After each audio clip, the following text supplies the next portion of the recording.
He's in Brazil, isn't he? Brazil. Probably why we can't find him. Short of searching the jails and the alleys, I don't know where else to look. Sam and his brother are not so good at keeping in touch. Well, we have a problem then, seeing as Billy's Scott's guardian and all. Who's Scott? Wait. Billy was working at a resort somewhere. Who's Scott? I mean, assuming he's managed to keep the job, maybe we could track him down that way. Who's Scott now? Julie's son? Julie had a son. I didn't know that.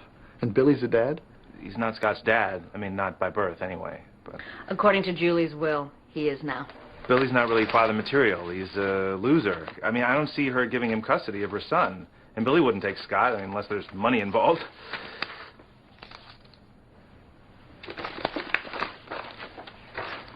I think there's money involved. Proof. This is dated 5 years ago. Well, she died of an overdose. I don't think keeping her personal files updated was uppermost on her mind. Where's Scott now? Child Services, Ottawa. And he's okay there until we find Billy? We feel, we being Child Services, it would be better for the ward to settle into his permanent home. Or until we can find Billy. Your home. What? Congratulations. Your dad's.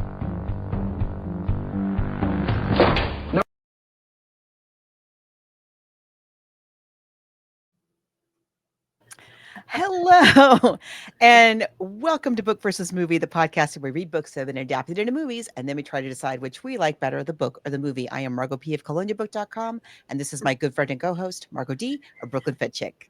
Hi, everyone. Happy Pride. And actually, as we record this, it is also Father's Day. And this is a very Father's Day-y kind of a film. Mm-hmm. We're very excited to talk about Breakfast with Scott. We'll get to that in just a moment. But if you are new, yes, thank you for bearing with us. Sometimes history intervenes in our recording schedule, and we can't always stick to our one episode a week, but we really, really try. We really do. We try to give you a brand new episode every single week. And that means that we are constantly looking for suggestions. We say book versus movie, but really we are discussing adaptations of any kind. It could be an adaptation of a magazine article, a novella, fiction, nonfiction, a play, a song, as long as the film has been adapted from some kind of original source and we can easily get our hands and or eyeballs on those sources. They're on the table. So today, though, we are doing a real good old traditional book versus movie. We'll be talking about Breakfast with Scott. But if you have suggestions for films that you would like us to consider, if you want to meet other listeners of this podcast, interact with us, there's a few places where you can do that on the internet. We do have a basic Facebook page. Be sure to like it, but we're much more interactive in our private Facebook group. So you go to Facebook and you type in Book vs. Movie Podcast Group and ask to join. And we really do just talk about books and movies there. It's a nice, safe space to hang out. So please join us there if you can. We're also on Threads, Instagram, and Blue Sky. And in all those places, we're at Book versus and Movie. And then we have an old-timey email. Book versus Movie Podcast, spelled it all out, at gmail.com. And please send us your suggestions. We're always, like as Margot says, we're always looking. It is summertime. And while we no longer have the Pizza Hut Summer Reading Challenge, we could still have our own little reading challenge here at Book versus Movie. What is your favorite summer blockbuster? You know, just let us know all these things in the Facebook group. We really love to hear your thoughts on all things books and movies. Yes, please. And if you really enjoy the show, or if you want to, you know, maybe you're new to us and you would like to dip into some of our back catalog, we've been at this for going on 11 years, you guys. So there's a lot of episodes out there that maybe you're not going to be able to access on your normal streaming services. So if that all sounds good to you, check us out on Patreon. Yes, Patreon. We have about 7 years worth of shows there. Just to give you an idea, we just put up The Spy Who Loved Me. That dropped on Friday. And what we have coming up, we decided to take some past episodes from 2022 and then previous to that. So coming up, we have The Boys in the Band, National Lampoon's Vacation, Yellow Submarine, Don't Bother to Knock, and Barefoot in the Park. Those are just like really great episodes that we have coming up. And that's if you join us on Patreon, we have a couple of very, very affordable options. We really just use the money for the books and the movies and putting the show costs together to put the show together. But we also, you can sign up for free, and all the clips that we play, and this is like, we do show video clips for our YouTube channel. We both have a YouTube channel. We'll give them away at the end of the show. But anyway, so if you want to see those clips or just get, an inside look at some of the stuff coming up, you can sign up for free on Patreon and find out that way. But if you do want to support us and you're looking for bonus content, there's a lot of great episodes up on that Patreon wall. So just go check it out. And we appreciate all of you that support us there. Other ways you can support us is, be sure to subscribe. That way you'll never miss an episode, but leave us a review wherever you get your podcasts. Spotify is really easy now to leave reviews, and Apple Podcasts, all those places, or just tell a friend about the show. That would be amazing. I was just going to say, I forgot all about The Spy Who Loved Me, which is a very fun episode, but So fun. Don't read that book. Just save your precious time. We tell you why. Well, you'll hear the episode and hear why. Don't. Maybe fabulous Bond maybe the movie. worst. A great Bond movie. Loved the movie. Spoiler alert, loved the movie, hated the book. Right. Might be the worst book we've ever covered. One of them. It's up there with Jaws. It is definitely up there with Jaws. And The Graduate that we hated. That made us angry. Like we were hate reading after a while. But we were not hate reading this week.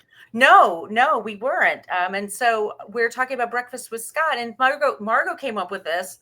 This is a movie I think aired on Lifetime Movie Channel or something like a few years ago, and I found it. And I just was like, oh, I like Tom Cavanagh. I'll watch this thing. And I totally forgot about it. But this is a really sweet film. If you haven't heard about it, it's streaming, for free in a bunch of places. And the book is pretty easy to get your hands on. Yeah, I had never heard of the book or the movie. I came across it on a list of films for Pride Month. Mm-hmm. And I had also never heard of our writer. So let's talk a little bit about Michael Downing, because I was going to say there's a lot of differences between the book and the movie, a lot. But I find them both good. But Michael Downing is it sounds like he's like a bit of an academic. He was. Yeah. He taught at Tufts for 20 years. And I love that the book opens. Should I give the bio? Oh yeah, go ahead. Sorry. We also, so let me give you a quick bio. I was telling Margot off the air, I have a friend that's Michael Downing, our author today, was her uncle. And he passed away a few years ago. And so she sent me a note saying, I can't believe the Margos are covering this. This is so cool. So let's talk about Michael Downing. He was born May 8th, 1958 in Pittsfield, Massachusetts. He was a writer and an academic, as Margot just said. He taught creative writing for a very long time at Tufts University. My cousin went to Tufts University. He wrote several books. There's The Chapel, Still in Love. That was his last book. He sadly passed away February in 2021 at the age of 62. And I asked my friend, is there something she wanted us to mention about him? And she said, Michael, in addition to being an author, Michael taught creative writing at Tufts for 20 years and was beloved by his students. And he was an amazing uncle who passed his love of the written word on to his nieces and nephews. That's so sweet. Isn't that sweet? Aww. And if you go to Michael Downing Books, there's a long, all of his books are listed there, and there's a very long bio. You can read about him. But this book comes out in 1999. One of the things that I really loved about this book, or I just enjoyed on a personal level, was he, like Michael Downing, the main character is also an academic, living in Boston. He writes for an art magazine. He's like he's an art historian. I was a student at Boston University, getting my degree in art history. And so there's a lot of visiting of museums, and like they talk about, and visiting museums at a time when I was visiting museums as a student. And so I was at the Isabella Stewart Gardner Museum every chance I got. And I really loved that thread of it was just really fun for me because it was that era in Boston, in that art world. Like, it's such a specific thing. It really is, and I was Yeah. thinking about you as I was reading it. I was like, because Margot graduated there, like in the 90s. She was in Yeah. Boston with her husband, and you're an art historian. Is that the museum where they had the robbery? Yes. And it still Yes, hasn't it been is. solved. It's never been solved. No. And I want to say that anyway, there's a really Yeah. amazing I don't know if it's a series or if it's a documentary about the robbery. It's so good. Cannot remember the name of it, but it's awesome. It's on Netflix, I think. Yeah, it's on Netflix. But this story, we have, it's hard to, okay, so it's after the AIDS epidemic. Right. And our society is getting, it's still it's after AIDS epidemic, but it's still don't ask, don't tell. I think it's still going on. Clinton is president. And it's people in some cases are cool being out, and in other cases are not safe being out, and so it's not a completely different world. But different, but it is a bit different, a slightly, it's an evolving landscape. We have our couple, in the book, they're called Ed and Sam. Sam, I forget what Sam is. I think he's still an attorney. Chiropractor. Oh yeah, he's a chiropractor. Yeah, Sam is a chiropractor, totally different than the film. Sam is a chiropractor. Ed is, again, an academic and art historian who writes for this magazine. And Sam has this flaky brother named Billy. Billy had a girlfriend named Julie, who was had a lot of substance issues. And Julie also has a son named Scot.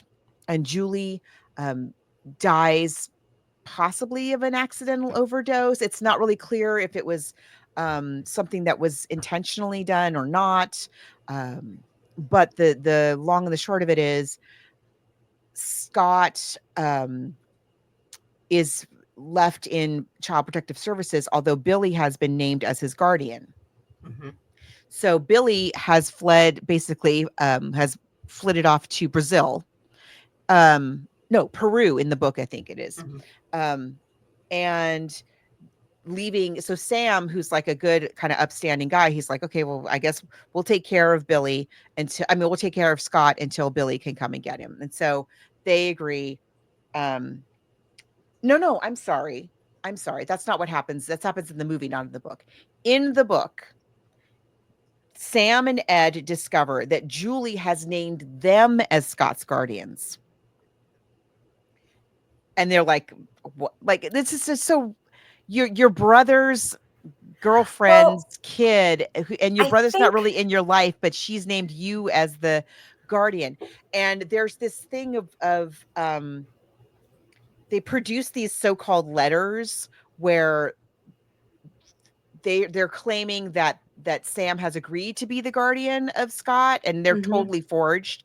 They're very clearly forged, but Sam's like, well, we still, somebody's got to look after this kid. Like, well, so they meet him, or they know about him when he's young. When they've he's like met a baby. him before. They have met him before. He's not a total stranger. Ed totally knows who Scott is and is aware of his existence and all of that. So Scott comes to live with them, and Ed and Sam, have, and again, this was we didn't have pictures of, gay domestic life in popular literature at the time. It's not something that you read about all the time. So just the fact that they have this life, they have this home life, they have friends, they have neighbors that they had, people, they're coworkers at the magazine and so on, that are these figures in their lives. And again, that chosen family idea that we've talked about.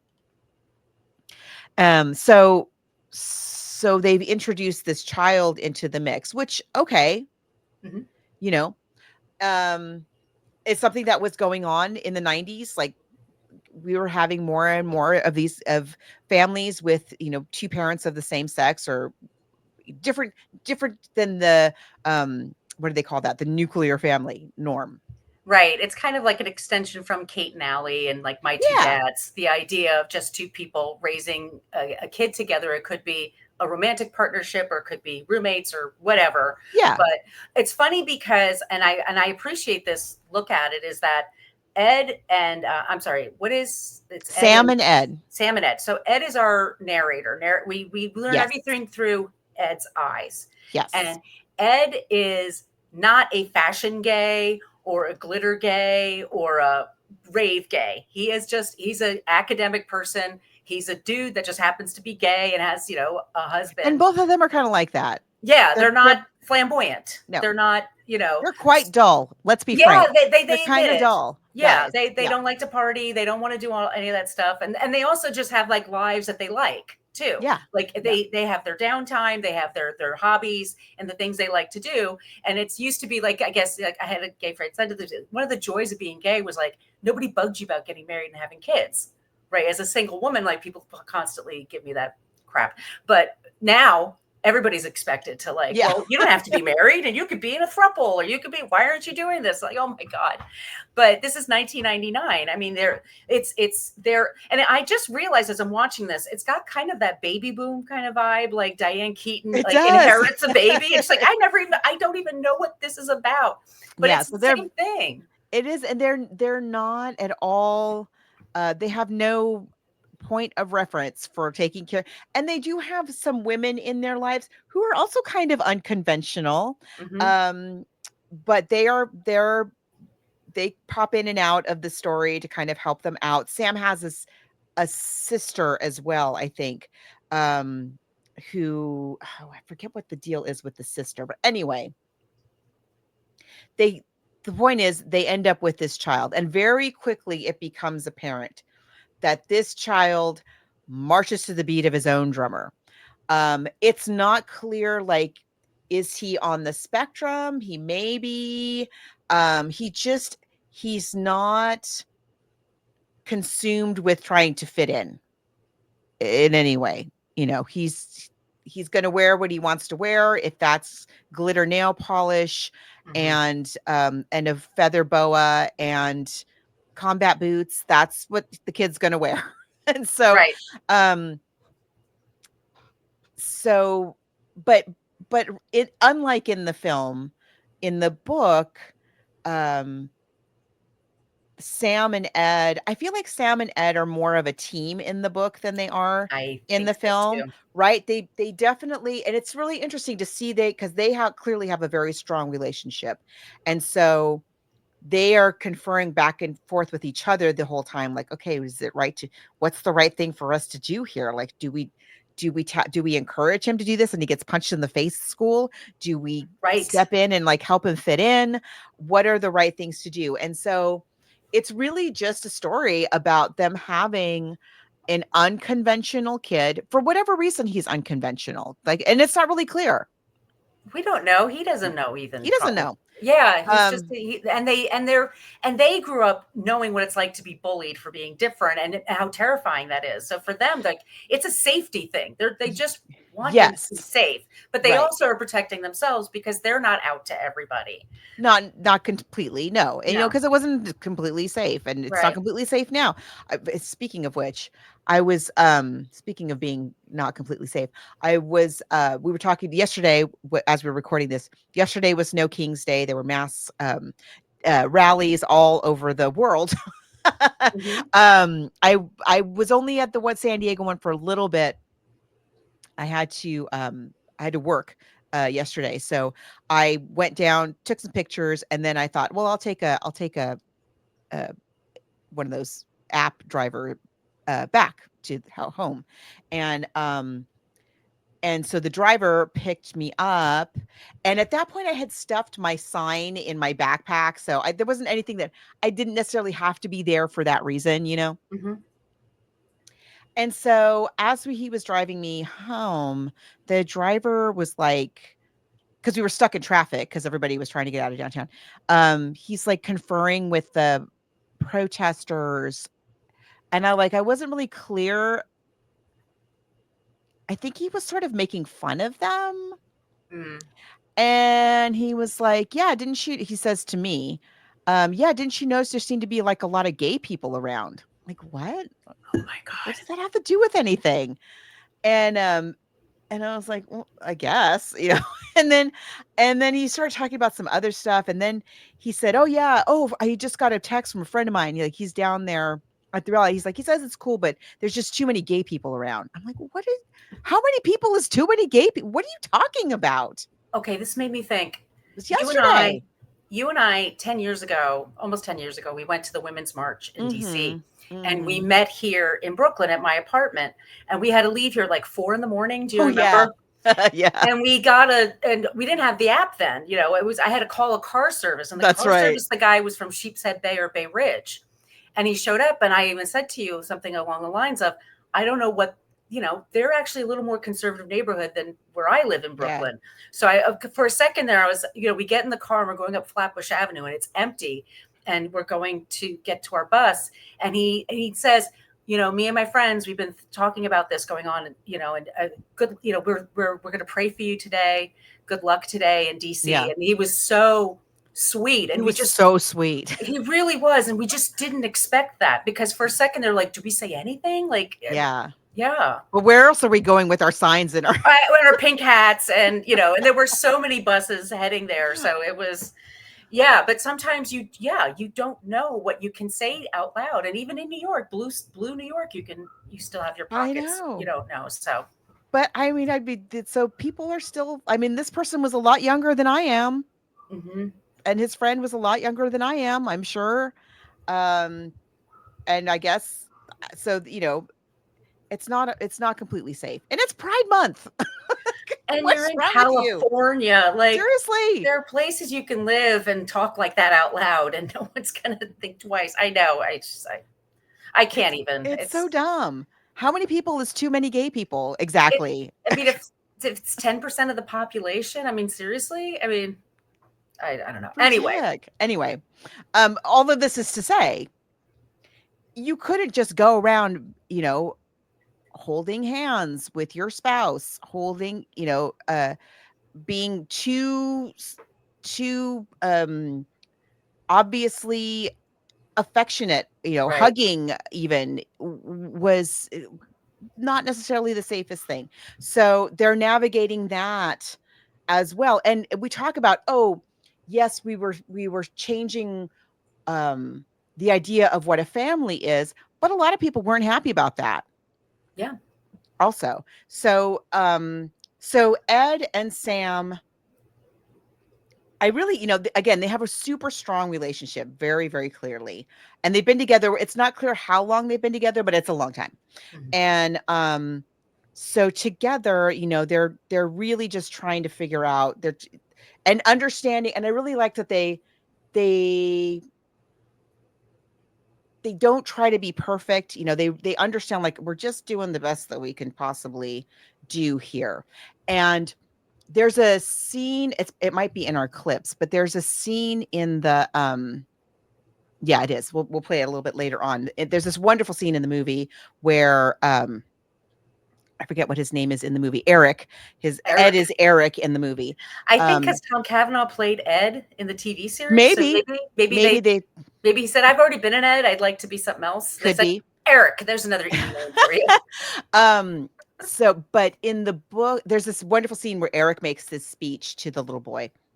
In the book, it happens way earlier in the story, and it's Sam who makes the speech to the boy. And they make it really clear, unlike in the film, both of the men make it very clear to this child right away, like, hey, we're not perfect, but we care about you. We're here for you.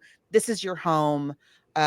We're going to figure this out together. Like, we don't exactly know what we're all dealing with here.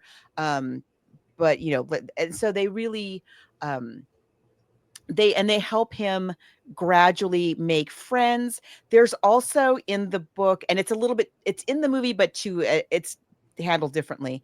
In the book, there's this poor woman who lives next door, this single mom who has not good man picking skills. Like she has Her picker is off. She goes through a series of real bad men, and she has two boys, they call them the Burlington boys, two boys who are absolutely monstrous. Like he's kind of bad in the movie, but like not anywhere near like these two boys are in the book.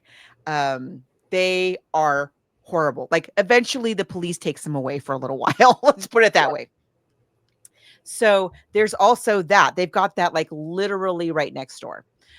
So it's just this chosen family trying to navigate how best to be there and support this boy who's gone through this very, very serious, apart from the fact that he's very different anyway, that's just his nature, obviously. But on top of that, like he's lost his mom. He's lost his parents were essentially his mom, who was dealing with a lot of other big problems, and Billy, who was a total flake. Those were his parents that he, as far, that he's the only parents he's known. They are now gone.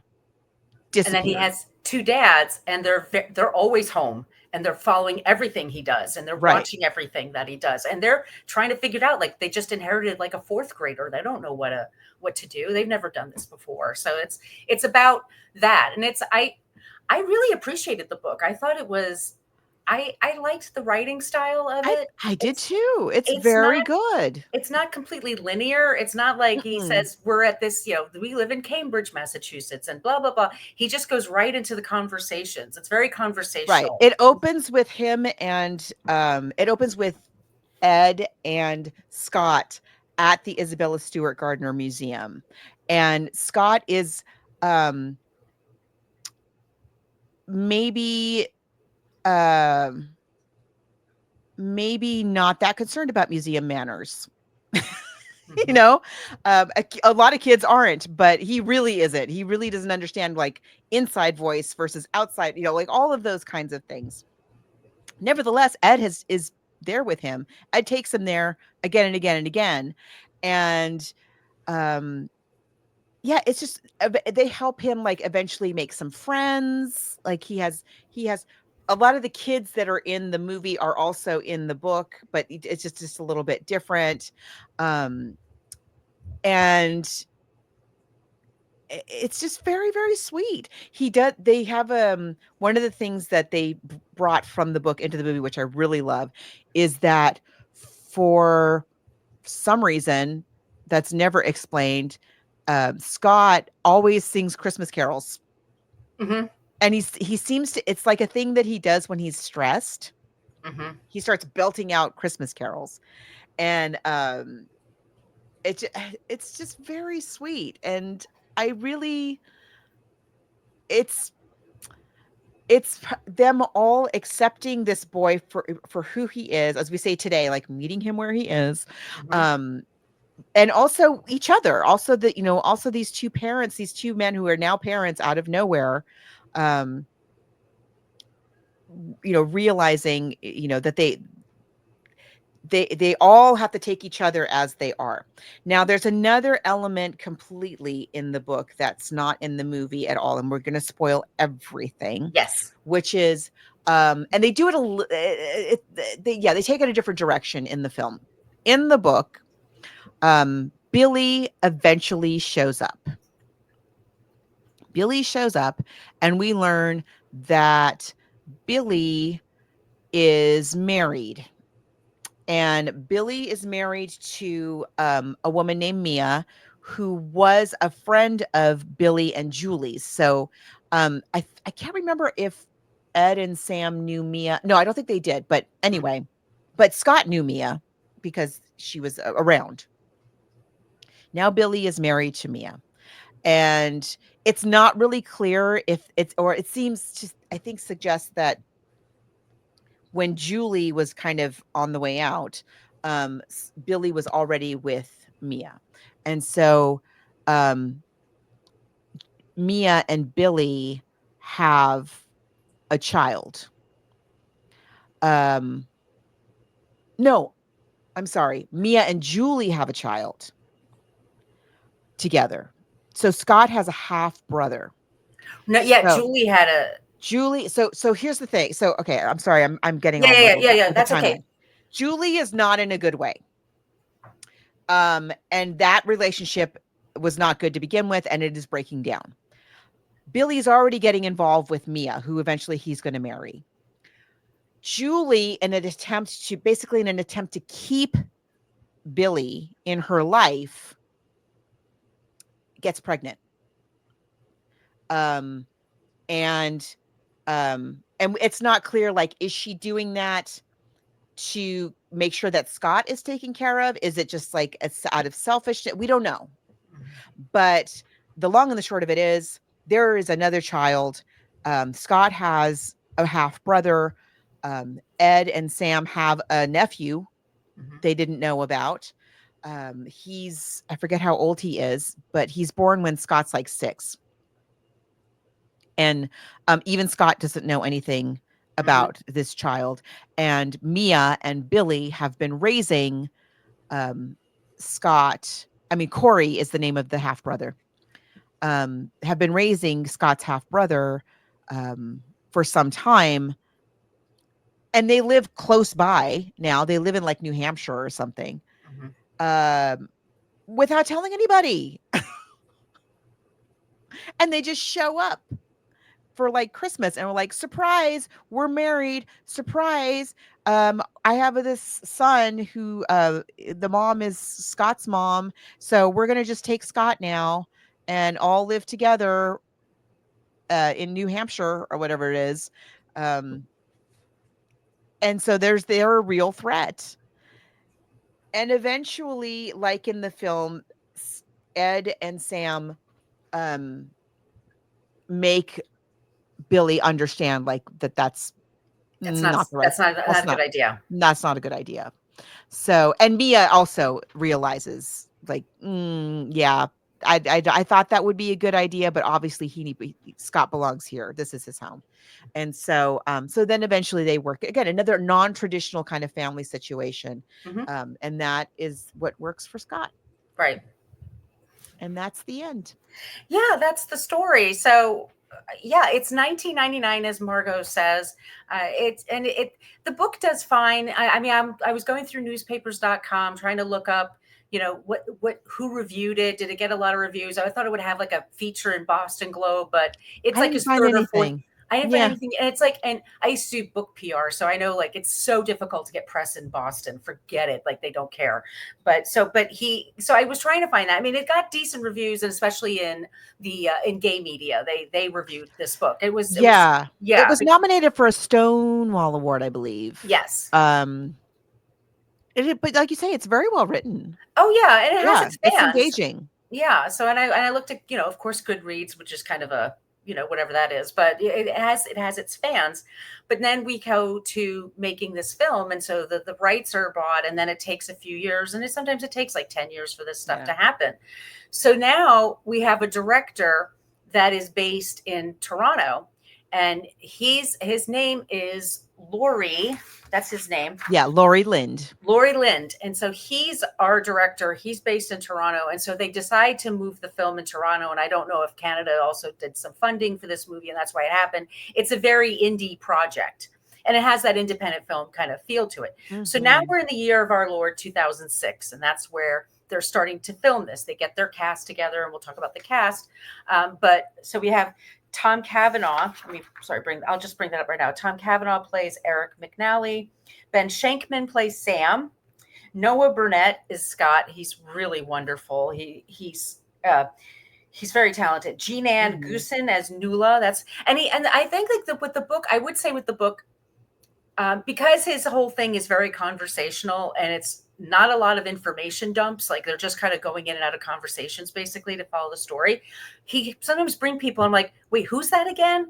Who's Mildred? I don't remember who the hell is Mildred. Why do we have Mildred? Okay, so there's two kind of grandmotherly figures in the story in the book. There's Nuala, who is in the book she's like the editor of the magazine where Ed works. Yeah, they work together, and they have a very long relationship. Mhm. She knows Ed and Sam super, super well. Mildred, I wasn't quite as clear. Mildred lives across the street or lives near, like in the neighborhood with them, but I think she also might be somehow related to Sam. Okay. But it's not quite. Anyway, she's another kind of matriarchal Right. figure in their lives who's known them for years and years and years. And Nuala and Mildred really are there, like kind of offering womanly guidance to the couple as they're trying to navigate this situation with Scott. So they're a little bit different in the movie. Nuala is Eric, because he's Eric now. Eric is not an academic. Eric is, we should say, a former hockey player. Hockey, yeah. Yeah. Who for the Maple Leafs, which is a big deal. And I love Toronto, and I'm kind of a Canada-phile, and Canada loves their hockey. That is like, that's their religion up there. It is a big deal. Everybody watches it. Everybody knows the players. So they make, I'll go through the cast really quick. Yeah. Ben's Antoine, he's Greg Graham. Shauna McDonald is Joan. Graham Greene is in this movie as Bud Wilson. Let me see. Megan Follows is in this movie. We were talking about Anne of Green Gables. I mean, they have it's a really great cast. It's a real Canadian cast. It's a real Canadian production. Oh, and Sheila McCarthy as the Miss Patterson, who is their kind of like the school principal or guidance counselor. They have to see about Scott several times. She was, I was just saying before we got in the air, she was the star of this really cool independent film from the 80s called I Heard the Mermaids Singing. She's the main character in that. So very, very Canada kind of world. We've gone from the academia world of Boston to the hockey world of Canada. So Eric, should we play the trailer and then let's play the trailer. Okay, so this is the trailer for the movie, and it comes out in November of 2007.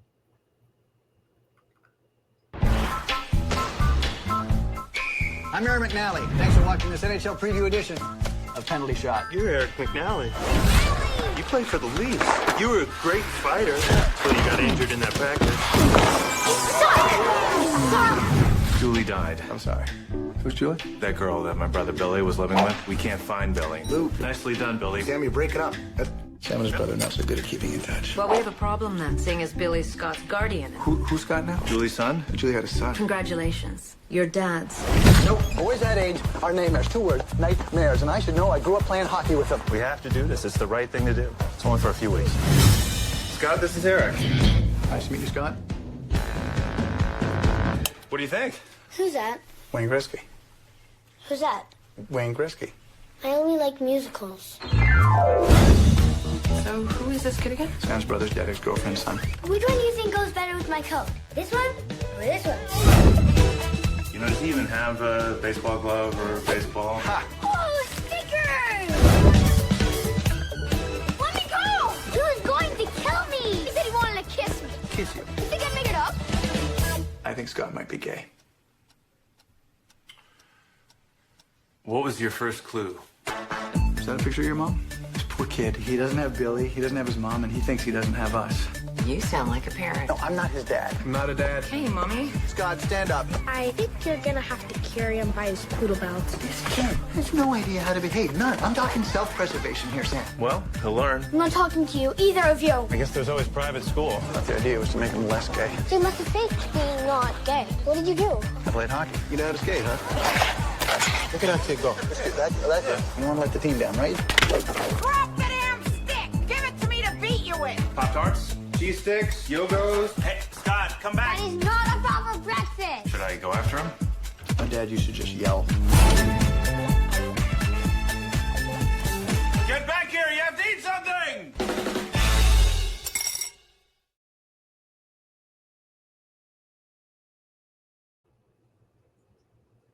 So I want to just give a couple of dates just to give this all some context for you. Canada had gay marriage was legal in Canada in July of 2005. Okay.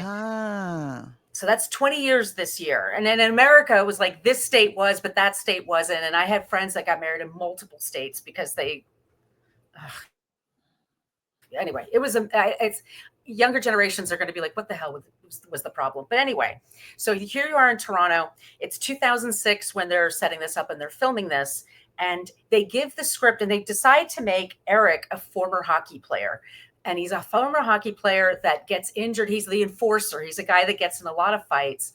And he gets injured fighting somebody, and then his career's over. So then he becomes a newscaster or sportscaster, excuse me. And that's a real sports network in Canada that they're showing there. So that's for real. And then the Toronto Maple Leafs, they sent them the script, and the Toronto Maple Leafs said yes, because gay marriage became legal there less than a year before. So they were like, we're going to show that we're a tolerant country. And there's no sports team. There's very few sports teams that will let you use their image and their logo, but especially in hockey, never use it for any film ever. And they used it. This was the first one for a queer film base. And of course, some people freaked out about that before they even saw the movie, before they knew anything about it. But good on the Leafs, because they didn't care. They kept it in there. So we open up this film, and Eric is, we see Eric, he's getting into a fight with somebody. And then, so Eric is the hothead. He's at work. And then he gets a call and he's like, oh, your friend Sam is here. He's in your office. So he goes into the office. And this is one thing with the movie. And once again, this is almost 20 years ago they filmed this. So you have to give it some grace. Exactly. Yes. There's just, so at first you're like, because I watched this movie, I had no idea where it was going, what it was about. And I think he jokes about like, he's closeted. He had nobody there at work. Nobody there knows except for Nuala, who's his friend at the office, and she's his producer. So he goes to his office, closes the door, and Sam is there, and then they're just talking. And at first you're like, oh, they're roommates or they're friends, and Sam is a lawyer. And then they start talking for a few minutes, and you realize, oh, they're a couple. There's no affection. They're never touching each other. Nope. They're never kissing. There's one kiss at the very, it is the chastest of pecks. The most innocent of and it's under like the mistletoe or something like that. It's just so it's completely just they're not flamboyant gay men. They're professionals, and this is, and they're a couple, and they're absolutely committed to one another. They make a very handsome couple, and just like in the book, they did not plan to have a family. They were just, because he's a lawyer and he's a sportscaster, and they both have like busy careers, and they were totally fine. But then they get this kid, and it's an actor named Noah Bernett who's so good in this movie. He is just phenomenal. All the kids in this, there's a lot of kids in this. Yes. They're all really, really good, but he is just like, that's such a difficult character. To not have it just be cartoonish or too pathetic and tragic. I mean, right. He really, I don't know about if it's the director or what, but he's clearly super talented. The way it's just so natural, like the way that kids can kind of go from one emotion to another on a dime. Mm-hmm. And I blown away by this child in this movie. It's so good. Yeah, he's terrific. Yeah. And so they make him a little more flamboyant than they do in the book, I think. I think so. A little. They kind of jazz it up a little bit more. But I think like they make Eric really kind of an angry guy. Like, yes. There are times when he's around the kid, I'm like, dude, this kid's been through some stuff. So one of the things that, again, this is totally different than the book. This is not the case as in the book whatsoever. Like Ed, he's Ed in the book. Ed in the book knows Scott, is instantly concerned about Scott. Mm-hmm. It instantly wants to be there for Scott. Eric in the film, when in that opening scene where we see him and he's like this, he's the hockey star, right? And he's going out for practice, and this kid jumps out and says, "You're my hero." And he like ignores, it's like pushes the kid aside to get out on the ice. And as he's practicing, the same kid who's had his heart broken now by his hero, puts up a little sign that says, "You suck," and is screaming, "You suck, you suck." And that distracts Eric enough that he suffers a career-ending injury. Right. So he does not like children. Yeah, he's not used to them. And if you're not used to them, they can be annoying. I live next door to an elementary school, so I have a little bit more I don't have kids of my own, but I'm around kids a lot. So, but when you're not used to them, their energy and their voices are really It can be a loud. lot. Yeah. It can be, and they laugh really loud over stuff you don't even know. What are you laughing at? Like, they just, everything's peculiar to them. But so they're very close, and it's a good relationship. They bring him in and they put him up in the attic, and he has this picture of his mother, and there's a kid in the neighborhood he's kind of a monster in the book, but he's less so in this movie. But it's also, like we said, the single parent who has that one kid who's like really rough, but he does make other friends at the school. And that's their big concern, is like, is he going to find his people? Because you worry about that. You want them to have some kind of community around them where you're going. So he does find some friends. And then one of the things that Eric does, like Eric now, like he realized, like, I have to leave work sometimes to do stuff for this kid at school. They have, now they realize, like, sometimes you have to leave at 4 o'clock for things. Yes. So you just reminded me, there's a thing in the book. There's this, again, the book is just like a series of vignettes of how this child becomes part of this family.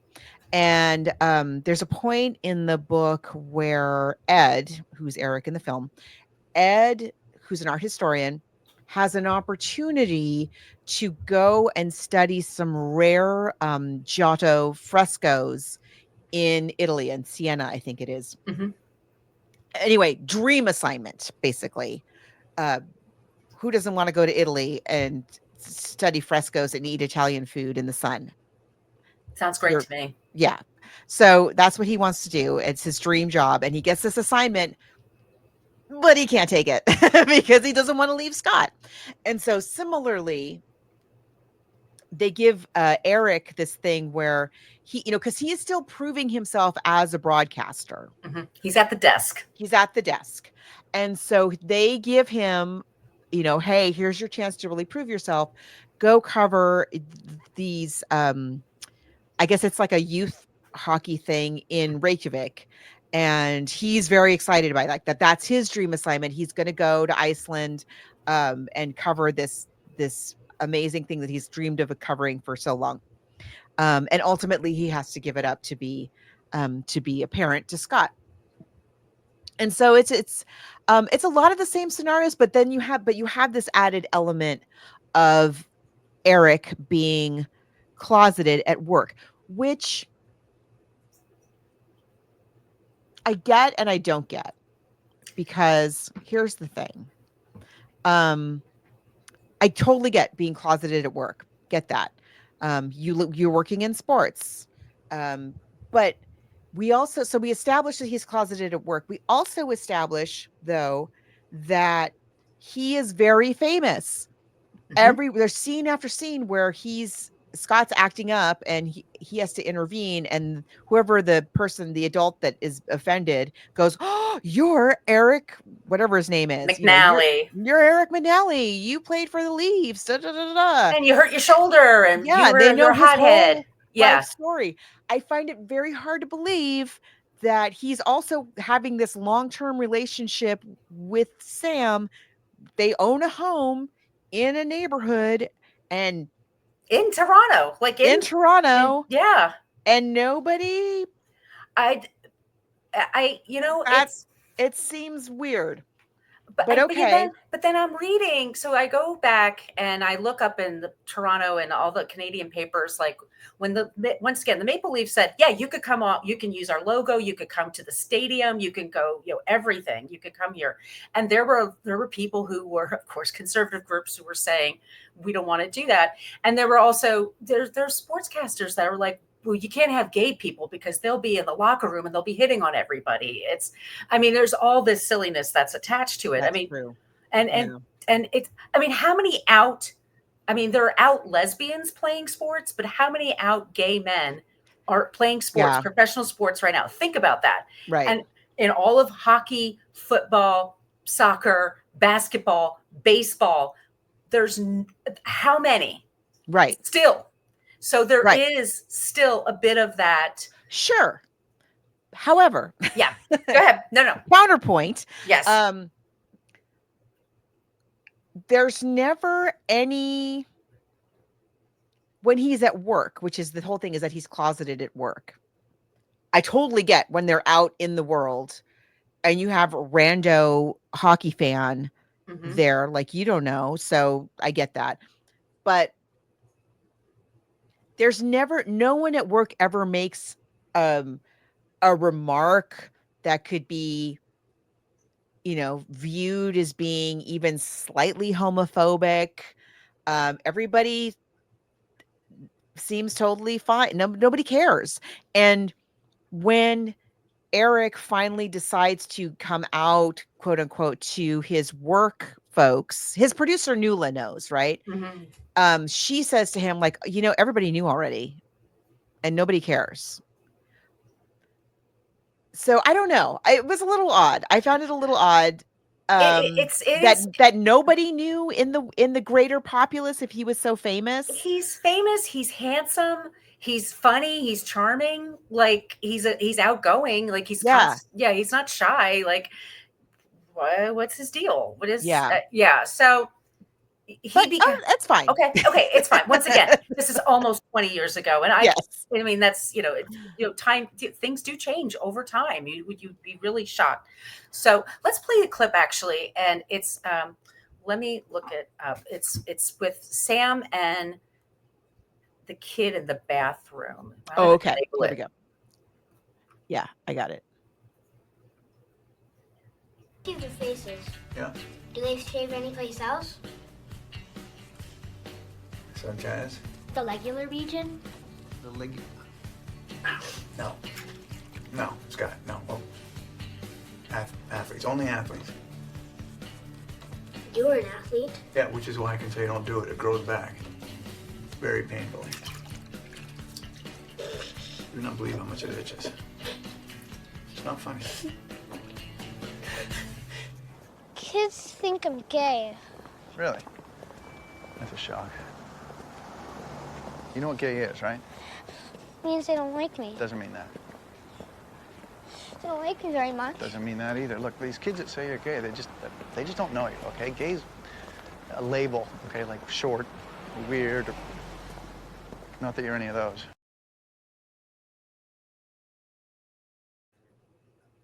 So I really like that scene. I did too. I mean, these are like, he's warming up to this kid. He's warming, he's figuring, but he's teaching him the rules, because this kid's just been around his mother who had these issues. So here he is, and so he's learning all these things. And where am I going with this? I'm all of a sudden I'm kind of. Well, it's just that, and this isn't in the book. Okay. So, cause we don't have Ed in the book really being closeted and being famous. That's a whole other element. That's only in the film. And so, but I like it. I like that we have this whole dynamic of Scott is being told constantly by the outside world what he is and is not. Mm-hmm. And Eric realizes through watching Scott and talking to Scott, he realizes that he's allowed the same thing to happen in his own life. He's allowed other people to let him know who he is. And he hasn't really completely been himself. He isn't, he doesn't, he wants, again, it's that thing of like, I don't want Scott to be bullied and hurt, but I also don't want him to have the pain of living a lie, because that is also painful. So I would say there's more of that, definitely much more of that in this movie than there is in the book at all. This movie is a lot about that. Like, how do you how do you create your chosen family? How do you live an authentic life without inciting harm from hateful people? The bigots. The bigots, yeah. Yeah. So there's a lot of, in this film, unlike in the book, there's a lot of Eric realizing a lot of big things about himself that he didn't know was going on through Scott, Internalized. that he had internalized completely through Scott. Like the whole thing about doing hockey was about kind of overcompensating and proving how manly he was. And there's this whole sequence in the film where Scott decides to do the same thing. He's like, well, it worked for Eric. I'm going to try that. I'll go into hockey. I'll play hockey. I'll play hockey. And he starts to become like the bullies as well. He starts to be mean to his own friends who already love him for who he is. And Eric is the coach with Graham Greene, by the way. With Graham Greene. Who's from Toronto. So it's like all these people are from Toronto. It's so fun. It's great. So he realizes that, oh, this is how this happens, you know, he's becoming a bully, and then he's like not being his authentic self. So he's making he's figuring it out. And so there is a point where, and he's played by Colin Cunningham. So, and he does, like, he sings the Christmas carols, and he's fabulous. I just love the way they did all of that. It's really good. It's really touching. And so they have a is it Thanksgiving or a Christmas party that they have? It's Christmas. So Billy, and the whole time they're trying to get in touch with Billy because again, in the movie, Eric does not want to be a dad. Mm-hmm. Eric does not like kids. Eric is just putting up with this for a little while, but slowly by slowly, he's getting like more and more like super attached to Scott, even more than Sam is. But also he's saying to Sam the whole time, like, when's Billy coming back? What about Billy? Have you talked to Billy? What does Billy say? And we get these glimpses of Billy, who's a very flaky kind of a guy. And Billy is in Brazil in the film. Mm-hmm. And he is not married and all of that. There's no thing about the other baby or anything like that. And we see in these kind of interstitial sequences with Billy, Billy picks up this chick down there, and then he shows up. He says he's going to come and pick up Scott at Christmas time. And Eric, and it's like that movie thing of like, oh, it's exactly what I said I wanted, right? This is what I wanted. So Eric and Sam are panicking, but they think like there's nothing really they can do about it. And so because they know that Scott loves Christmas, they decide to throw Scott the Christmassiest Christmas party of all, as a send-off with Billy. And so Billy shows up with his new wife. I think she's Mia also in the film. Mia, yeah, she's played by Anna Silk. Yeah. They've just met each other. And then we have in the movie, Eric makes the big speech that Sam makes in the book. Like I say, kind of early on. Sam in the book makes it like a third into the book. He makes this big speech to Scott.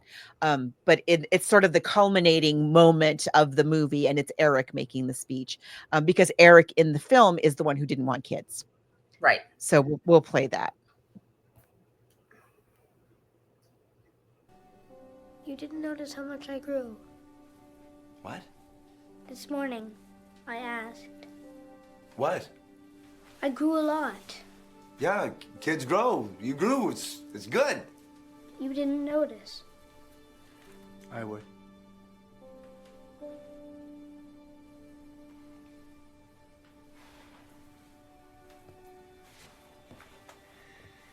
Because you're going to grow a lot. You're going to get taller. Your voice is going to change. And your face is going to change. It'll all be amazingly different. But it'll all happen so slowly you won't even notice. But I'd notice. I'd notice you. Every day I'd notice you.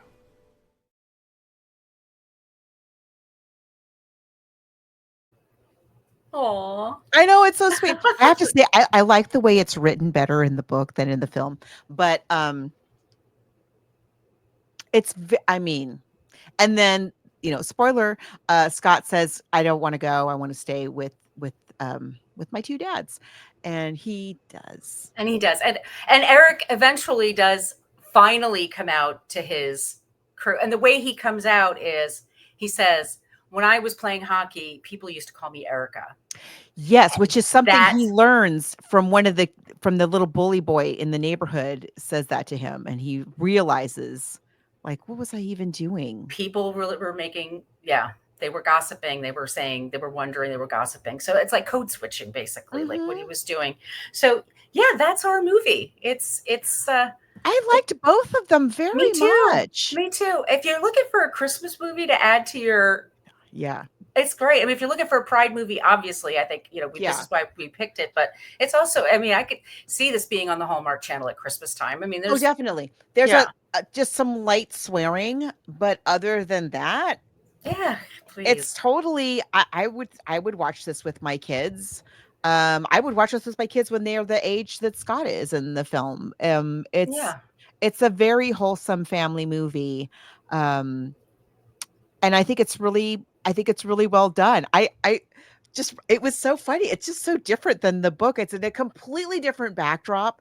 The relationship it's a long kind of ongoing, very strong relationship, but in a different way than the one in the book is between the two parents. But I like it. I think it's fun. I really Yeah. enjoyed the choices to move it to Canada and have the whole Canada element. I like that they brought all of the most fun little bits, like the Christmas Carol thing, the little throwing up girl. Yes. She's in the book too. And and yet we've softened some of the edges of like the bully next door, and instead of it being those two like really bad kids, it's this one kid who's a kind of just misguided, and eventually he sort of is He comes finding his around. way. He comes around, and he's much younger, so he's cute. And the whole hockey thing, it's so much fun. I really enjoyed it. And Noah isn't in acting anymore, so he's 30 now. Noah Bernett, and I found him on LinkedIn. He is the founder and CEO of Snack Owl, which is he has a couple of food companies that he's created, and that's the newest one. And then he had Cool Way ice cream, and then Ripples ice cream before that. So he's in the food business now, and he has red curly locks in the movie, and he does not have them anymore, but he looks great, and I'm happy for him. He's he's found success afterwards. And he's part of this really lovely little work of art. It's very nice. Loved it both. Now, but book versus movie, what do you think? I'm going to give it a tie because I really enjoyed both, and I love different things about each of them. Yeah, same. Yeah. I do want to recommend a podcast if you're looking for one to talk about it. It's called Deck the Hallmark, and it's a group of 3 men, and they talk about Hallmark movies. And so this is for their Pride Month, which they just put out a couple of weeks ago. I didn't know they had this. I mean, I just did a search on Spotify, but they also talked about this movie, but they don't talk about the book. But if you want to hear their take on it as well, because I think they're 3 gay men that are talking about it. I guess with 3 gay men would talk about Hallmark movies. It wouldn't be like a bro thing to do. I don't know.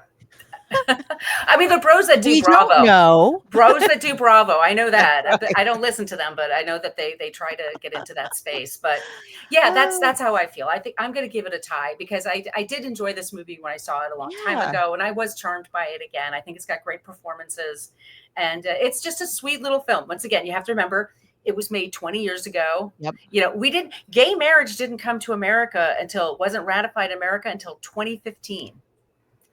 So it was 10 years after Canada. So we have to and the director is from Toronto, and one of the reasons he wanted to film there was because it's a progressive city, and so anyway. It's such a great choice. I just think it's so much fun. If you are a fan of this movie and you've not read the book, read the book.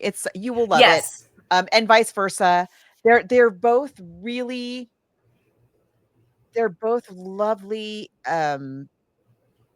explorations of, they're just domestic movies about family life, and in two different settings with some similarities, but a lot of differences that are really very fun to explore in either one. I think, yeah, I think if you love one, you'll love the other one. Hmm. Very different, in a way that I really liked. Same. Yeah, yeah. Now, we have a very, very fun show for next week. Now This is different for us. this is very I don't know that We've never done this yet. before. Okay. But we said these are the rules. The rules are we will consider any film that has been adapted from some other kind of original source. And we always throw them out at the beginning of the show, a movie, a magazine article, blah, blah, blah, blah, blah. This is the first time we are ever doing, I think, and you could correct us if we're wrong, but I believe in our almost 11 years, this is the first time we are ever doing a documentary to a movie. Yep. And that documentary is called Ladies Please. And we were lucky enough to find it on YouTube, and I will post it. We'll post it in the Facebook group so you all can watch it too. It doesn't look like it's very long. And the movie that it inspired, which in turn became a hit musical, is Priscilla, Queen of the Desert. Yeah. We're keeping the Pride theme going. Oh, I'm so excited. It's going to be Very great. excited. So that's what's coming up. Oh. So as you can tell, then, we're always looking for suggestions. It's summer, summer blockbusters. Like, what are your ideas for us? Please send them out. All those places I mentioned at the top of the show. Our email, once again, is bookversusmoviepodcast, spell it out, at gmail.com. And Margot, where can they find you? You can find me online at coloniabook.com, and all my social media callouts are at She's Not Your Mama. And where can they find you? I'm at brooklynfitchick.com. You can find me at brooklynfitchick for Threads and Instagram. I'm at Brooklyn Margot for TikTok and Blue Sky, and I'm at my name, Margot Donahue, on YouTube. All right, everybody. Thank you so much for listening. Happy Pride. We'll be back soon with a new episode. And let's see, we're going to do this one. Yep.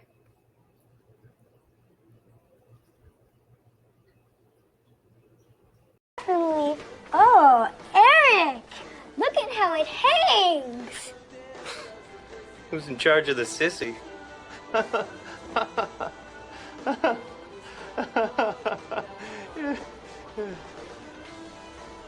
Did you just call me a sissy? You're Eric McNally. You played for the Leafs.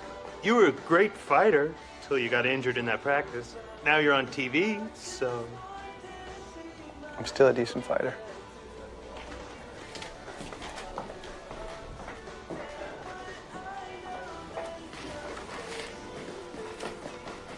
When you're out in public, watch the twirling, okay?